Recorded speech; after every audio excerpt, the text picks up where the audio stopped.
আসসালামু আলাইকুম, স্বাগত জানাচ্ছি মেহেরিজ মম কিচেনে। কেমন আছেন সবাই? আশা করি ভালো আছেন। আল্লাহর অশেষ রহমতে আমিও ভালো আছি। বন্ধুরা, ফিরে এলাম নতুন আরেকটি রেসিপি নিয়ে। আজ আপনাদের তৈরি করে দেখাবো কাঁচা আমড়ার টক ঝাল মিষ্টি আচার। আশা করি রেসিপিটা আপনাদের খুবই ভালো লাগবে।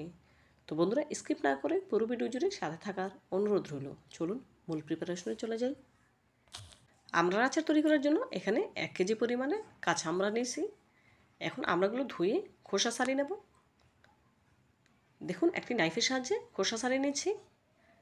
তো বন্ধুরা, ভিডিওর এই পর্যায়ে আপনাদের কাছে ছোট্ট একটি রিকোয়েস্ট রইল, যারা আমার ভিডিওটিতে এখনও পর্যন্ত আছেন একটি লাইক দিতে ভুলে গিয়েছেন, প্লিজ একটি লাইক দিয়ে ভিডিওটি কন্টিনিউ করবেন। আর যে সকল বন্ধুরা আমার চ্যানেলে নতুন ভিজিট করেছেন, চাইলে চ্যানেলটি সাবস্ক্রাইব করে পাশে থাকা অল অপশনে ক্লিক করে দিতে পারেন। এতে করে যখনই আমি কোনো নতুন ভিডিও আপলোড করব, সাথে সাথে সবার আগে আপনার কাছে পৌঁছে যাবে। অলরেডি যারা সাবস্ক্রাইব করে নিয়েছেন, আপনাদেরকে জানাই অসংখ্য ধন্যবাদ। দেখুন বন্ধুরা, সবগুলো আমরা খোসা ছাড়ানো হয়ে গিয়েছে। এখন পর্যাপ্ত পরিমাণে পানি দিয়ে আমড়াগুলো ভিজে রাখবো 10 মিনিটের জন্য। এতে করে 10 মিনিটে আমড়ার গায়ে থেকে কষগুলো পানিতে চলে আসবে। যখন আচারটা তৈরি করব, তখন আচারটা দেখতে খুবই সুন্দর হবে, খেতেও খুবই ভালো লাগবে। ফিরে আসছি 10 মিনিট পর। দেখুন বন্ধুরা, 10 মিনিট পর ফিরে এলাম। দেখুন, আমড়ার গা থেকে কষা ছেড়ে দিয়েছে। এখন পানি থেকে আমড়াগুলো তুলে নিয়েছি। এখন একটি নাইফের সাহায্যে আমড়াগুলোকে চির করে নেব। এতে করে ভেতরে মশলা ঢুকতে পারবে, খেতেও খুবই ভালো লাগবে। আচার তৈরি করার জন্য প্রথমে চুলে একটি প্যান বসিয়ে নিয়েছি। দিয়ে দিলাম 1/3 কাপ সরিষার তেল, 2টি আস্ত শুকনো মরিচ, 1 টেবিল চামচ পাঁচফোড়ন। এখানে আমি আস্ত পাঁচফোড়ন ব্যবহার করেছি।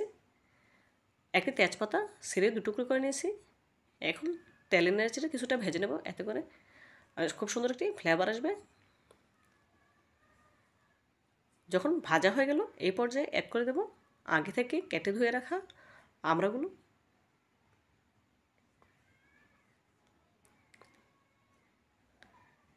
এখন নেড়েচেড়ে 2 থেকে 3 মিনিট আমড়াগুলো তেলে ভেজে নেব।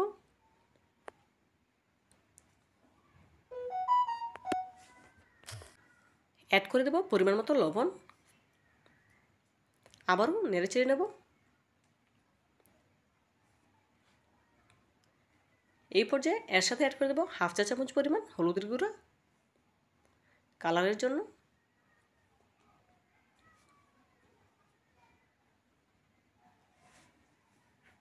হলুদের গুঁড়া দেওয়ার কারণে আচারের কালারটা অনেক সুন্দর আসবে, সেজন্য দিয়েছি। বন্ধুরা, এই পর্যায়ে অ্যাড করে দেব 1/2 চা চামচ রসুন বাটা। আমড়ার আচারে রসুন বাটা দিলে খেতে খুবই ভালো লাগে, খুব সুন্দর একটি ফ্লেভার আসে।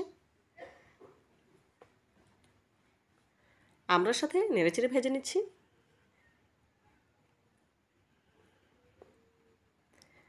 ভেজে নেওয়া হয়ে গেলে এ পর্যায়ে এর সাথে অ্যাড করে দেব 1 কাপ চিনি। 1 কেজি আমড়ার জন্য 1 কাপ চিনি ব্যবহার করতে হয়, মানে 250 গ্রাম। তাহলে আমড়ার আচারের কালারটা খুব সুন্দর আসে। দেখুন বন্ধুরা, দিয়ে দিচ্ছি 1/2 কাপ পরিমাণ পানি।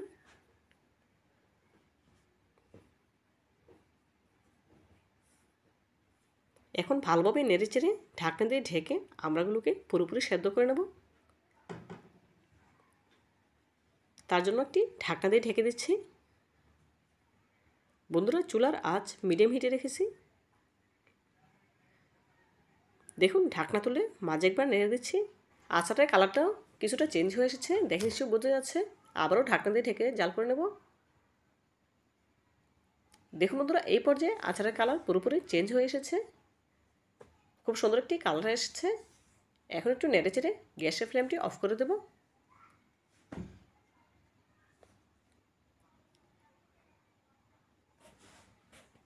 প্যানটি চুলা থেকে নামিয়ে নিয়েছি।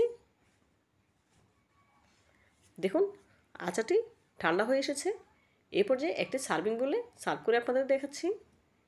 দেখুন, মাশাআল্লাহ, আচারের কালারটা দেখতে কতটা সুন্দর এবং লোভনীয় লাগছে। বন্ধুরা, আমড়ার আচারটি দেখতে যতটা সুন্দর, খেতে ততটাই সুস্বাদু। আপনারা আমড়ার এই ভরা মৌসুমে একবার হলো এভাবে আমড়ার আচার তৈরি করে খেয়ে দেখবেন, খুবই ভালো লাগবে ইনশাআল্লাহ। তো বন্ধুরা, আমড়ার আচারের রেসিপিটি যদি আপনাদের একটু হলেও ভালো লেগে থাকে, এরকম আরও নতুন নতুন রেসিপি পেতে চাইলে আমার চ্যানেলটি সাবস্ক্রাইব করে আমার পাশে থাকতে পারেন। এতে করে যখনই আমি কোনো নতুন ভিডিও আপলোড দেবো, সাথে সাথে সবার আগে আপনার কাছে পৌঁছে যাবে। অলরেডি যারা এই কাজটি করে নিয়েছেন, আপনাদেরকে জানাই অসংখ্য ধন্যবাদ। তো বন্ধুরা, আজকের মতো বিদায় নিচ্ছি। দেখা হবে নতুন কোনো রেসিপিতে। ভালো থাকবেন সবাই। আল্লাহ হাফেজ।